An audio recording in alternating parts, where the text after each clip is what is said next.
Well, this was a huge surprise. I never imagined in a million years that this would become one of my all-time favorite series.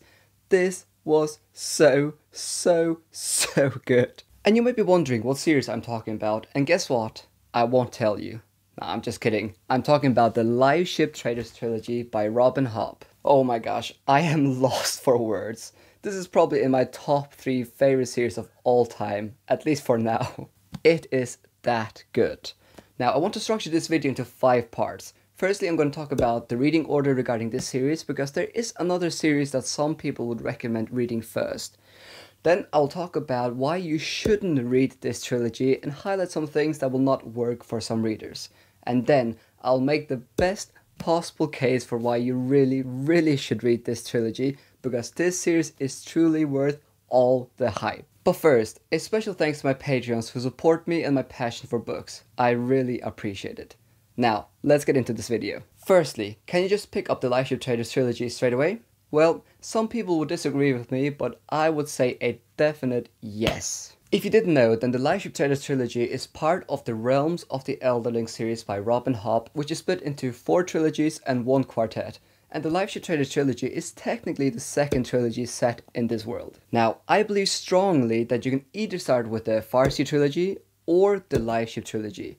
Now, these 2 trilogies do not have the same cast of characters and are not set in the same location in this world. There are some minor Easter eggs and some world building elements that may make a tiny bit more sense if you read the Farsi trilogy first, but these details are so small that I don't think you necessarily have to read the Farsi trilogy first, and I will stand by that. So it kind of boils down to what kind of mood you are in. If you're in the mood for a single first-person point of view story, then pick up the Farsi trilogy. That trilogy is also fantastic. But if you want a third-person, multiple PV story that is much more epic in scale, then pick up the Liveship Traders trilogy. But you can't really go wrong with any of these 2 trilogies. Okay, let's get into the next section. Why you shouldn't read the Liveship Traders trilogy. Before I start telling you why this trilogy has become one of my all-time favorite, I need to bring attention to one specific element that I know won't work for some readers, and that is the pacing. Robin Hobb is known for taking her time with her stories, and the Liveship Traders trilogy is no different than her other works. The Liveship Traders trilogy is very much a slow burn. You will spend a significant time with these characters when they're trading, eating, sailing, and so on. While this trilogy has action, this is not an action-packed trilogy. On the contrary, Robin Hobb focused very much on the characters and the journey. So if you don't enjoy slow-paced books, then it's very likely you will not enjoy this trilogy. Secondly, Robin Hobb's writing is quite flowery at times, so if you prefer having a more accessible and direct prose, a bit like Brandon Sanderson, then this series probably won't work for you. But oh boy, if you enjoy beautiful writing, then this series will be right up your alley. Lastly, while this has become one of my all-time favorite series, I actually didn't give book 2 and 3 a 5-star ratings. I gave Ship of Magic 5 stars, The Matchship 4 stars, and Ship of Destiny 4.3 stars. So it's not like all the books in this trilogy are perfect, but as a whole, this trilogy is a solid 5-star trilogy. When you come at the end of this series, you will appreciate what Hobb has done here. You might cry, you might laugh, and you will have your mind blown. The payoff is so worth it, and when you're looking at this series as a whole, I definitely think that it deserves 5 stars.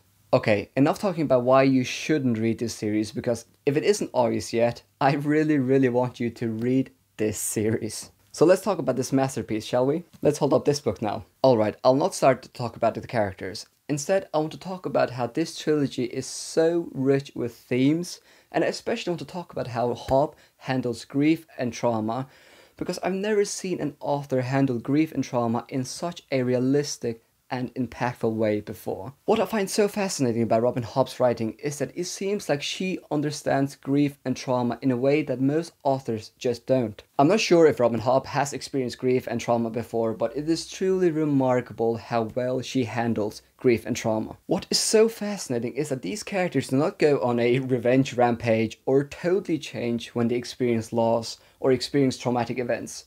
In contrary, it really feels like Hobb's characters react in ways that most of us would do if we were in these kinds of situations. These characters mourn and are emotionally impacted by their grief and loss, but over time they also mature and grow as part of going through these incredibly traumatic events. And I want to emphasize over time.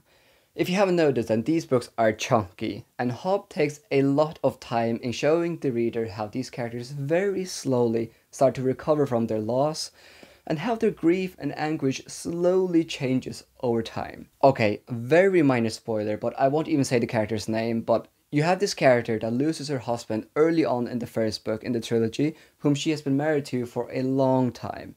Now, the death was natural, so it was nothing crazy, but it really did impact me to see how Hobb handles that distress and sorrow that this character goes through. I should probably hold up this book for this section. Yes, the character mourns, obviously, this is her husband, but throughout the series there are so many other huge things happening. People die, the societies change, and magic is brought back, which all take the forefront in this character's life. Yes, she has lost her husband, but there are literally 1,000 things happening in her life that are so much more urgent that she really needs to focus on. But what I love ever so much is that throughout this whole trilogy, Hobb never forgets that this character is still in the process of mourning. There's this scene in the third book where this character comes back to this place which fills her with memories of her husband and the memories she has shared with him.